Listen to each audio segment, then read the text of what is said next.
किसान की कहानी, ईमानदारी की सफलता। बहुत समय पहले की बात है, एक छोटे से गांव में रामू नामक एक किसान रहता था। वह बहुत मेहनती, ईमानदार और साधारण व्यक्ति था। उसके पास थोड़ा सा खेत था जिस पर वह दिन रात काम करता था। उसकी खेती से मिलने वाली फसल ही उसकी जीविका का स्रोत थी, लेकिन उसकी जिंदगी में एक समस्या थी, उसका खेत बहुत छोटा था और फसल भी बहुत कम होती थी। रामू का सपना था कि वह अपनी मेहनत से एक दिन अपनी हालत सुधार सके। लेकिन खेत की उपज सीमित थी और उसे कभी कभी भोजन के लिए भी संघर्ष करना पड़ता था।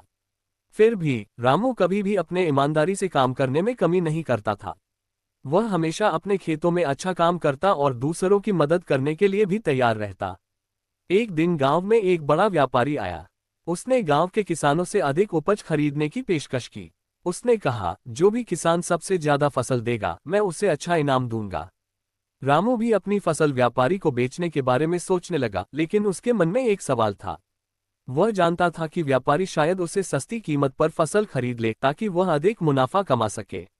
रामू ने सोचा, अगर मैं अब फसल बेचने में धोखा दूं तो क्या होगा? क्या मुझे अच्छा इनाम मिलेगा या मैं खुद को धोखा दूंगा? उसके दिल ने कहा, नहीं, मुझे अपनी ईमानदारी से ही काम करना होगा। रामू ने फसल को पूरी तरह से सही तरीके से तोड़ा और व्यापारी को उसी कीमत पर बेचा जिस पर उसने तय किया था, बिना किसी धोखाधड़ी के। व्यापारी ने देखा कि रामू की फसल बहुत अच्छी थी और वह बहुत खुश हुआ। उसने रामू को बहुत अच्छा इनाम दिया और उसकी ईमानदारी की सराहना की। कुछ महीनों बाद व्यापारी ने रामू से कहा, तुम इतने ईमानदार हो और मैं चाहता हूं कि तुम मेरे साथ काम करो। तुम्हारी ईमानदारी और मेहनत के कारण मैं अब तुम्हें एक अच्छा फायदा दूंगा।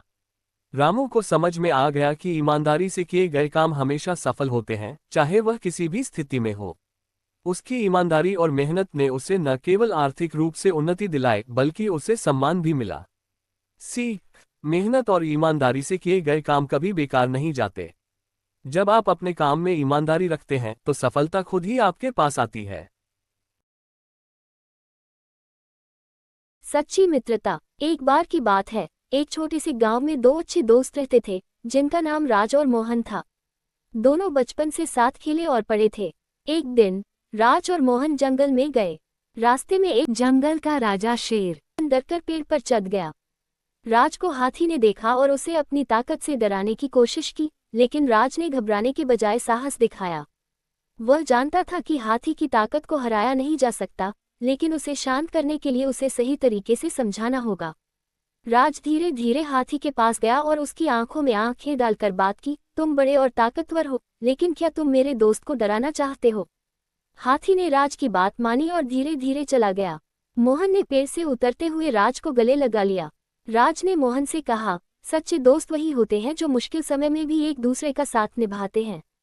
मोहन को समझ में आ गया कि दोस्ती केवल अच्छे समय में नहीं, बल्कि कठिन परिस्थितियों में भी एक दूसरे का साथ देने से मजबूत होती है। सीख: सच्ची मित्रता मुश्किल समय में